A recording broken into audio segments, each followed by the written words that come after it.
In today's video, I'm going to teach you how to fix the missing anchor point in Photoshop. If the center point disappears while you're using free transform, don't worry. This is a very common situation in Photoshop, and the good news is that it's not actually a bug or anything broken in your file.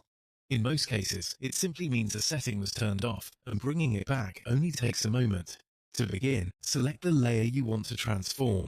This is important because free transform works on the currently active layer, so make sure you click the correct one before moving on. Once that layer is selected, press Ctrl and T on Windows, or Command and T on a Mac, to activate free transform. As soon as free transform is active, you should see the transform box appear around your object or layer contents.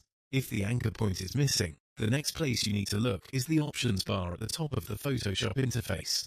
This top bar changes depending on the tool or command you're using, so while free transform is active, it will show settings related to transforming your layer. In the options bar, find the reference point checkbox and turn it on. The moment you enable that checkbox, the anchor point will appear right in the center of the transform box.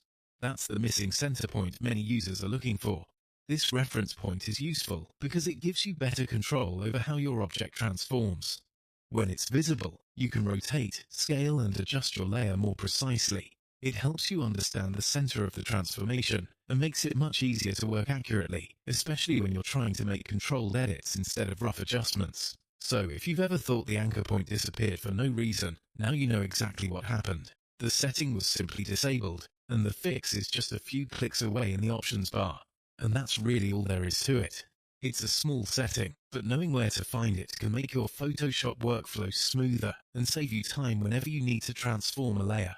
This is one of those quick fixes that's easy to remember and very helpful in future projects.